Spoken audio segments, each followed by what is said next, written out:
Alright, so I got a couple quick updates on just the progress and stuff for the greenhouse space.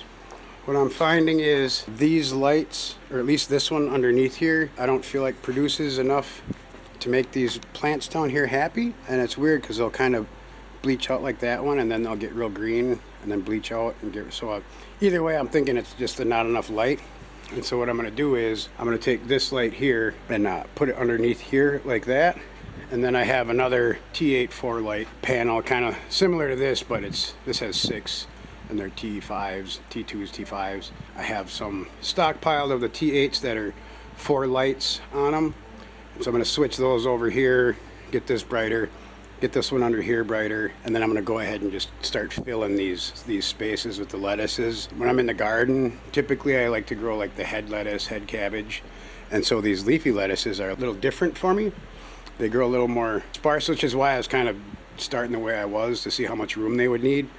And basically I feel like I could comfortably fill almost all these holes and have the space necessary to be able to let them grow to where we're going to harvest them anyway. I've been having issues getting peppers to germinate, and now I have all of a sudden everything I've germinated in the last couple weeks now decided to germinate, so which is freaking awesome.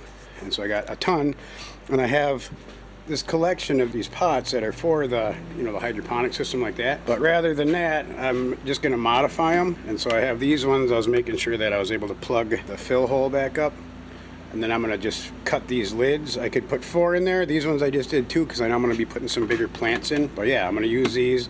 And that's kind of the idea I'm doing right now for the greenhouse out there. So I'm not a amazing artist by any means, but what we have is out in the yard, this right here would be the ground level, and then I want to dig down. And actually this isn't accurate either for the purpose of gardening or growing. What I want to do here is come down 2 feet and then come out 2 feet and then down like that.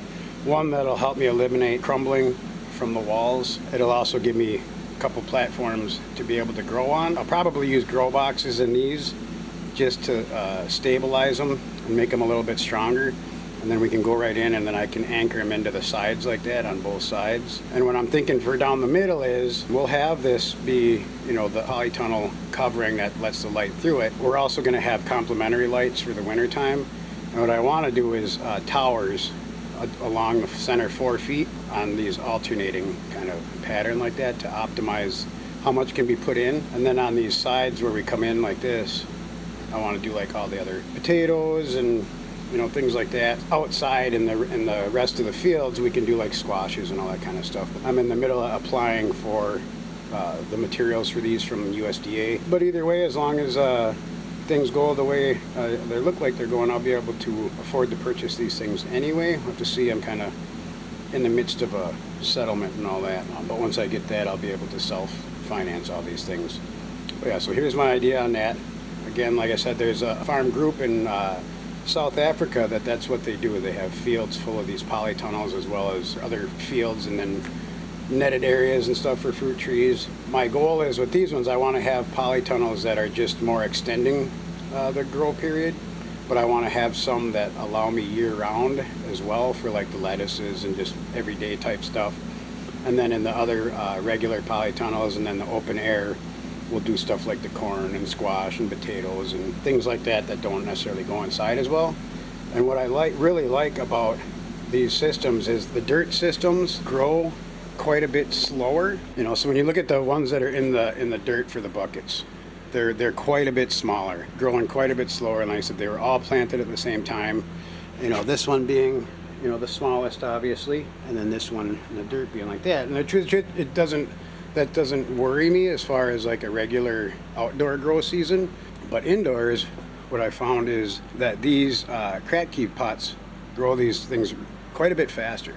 And so what I like about being able to do these is I'll have the systems in there that are kind of locked in place, but then I can fill in any voids with these crack key type systems that allow it to me to not have wasted space and be highly efficient with all those. And like I said, I don't use the LEDs. I got lots of reasons, but the main one is they give me a friggin' headache, like a wicked headache, and I just can't deal with that. The fluorescents, if they start to flicker, they do give me a little bit of a headache too, but nothing like the other ones. And these incandescents, honestly, I feel like they're calming, like the mood lights, you know, for seasonal depression type stuff. I think being out here with even just the smell of the dirt and stuff has an amazing effect on at least my mental health and all that. So I said I'll walk outside here quick and show. We're also right now we're working on my daughter's tiny house that's going to be out there in by the polytunnels, and actually right behind her space is where I want to do fruit trees and stuff. So there they are,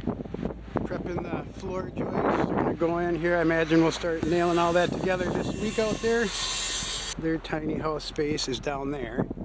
This first polytunnel that I'm going to do will likely be where I got my little walk path. This first polytunnel is going to go right about here. And the first one I'm going to get is, I'd like to do is 100 feet.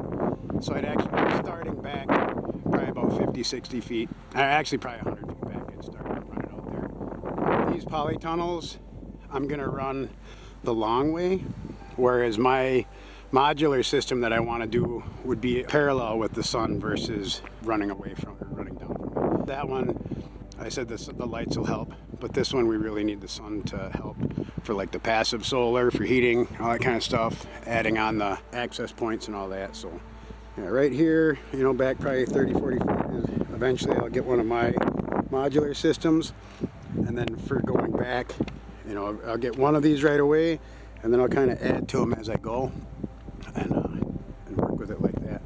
So yeah, that's the update. So this is the base for the tiny house. It is 2x6.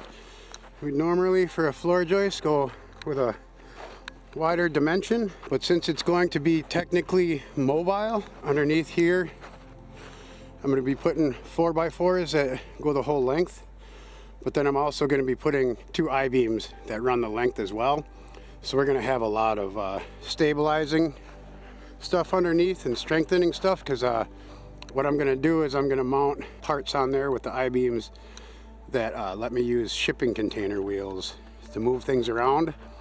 I'm not going to move it around a bunch, but this house is for my daughter, and if she decides she wants to buy some land somewhere else, she'll be able to take this there and put it on there. So this is 13 by 34. So up there is where we're going to have our polytunnels and our prototype greenhouse, and our land comes over that corner. And here we're hoping to be able to buy down to the street over there, so that'll give us a little creek and some more space. And then over here on this part is where I want to do fruit trees, apples and pears and mulberries and all that kind of stuff.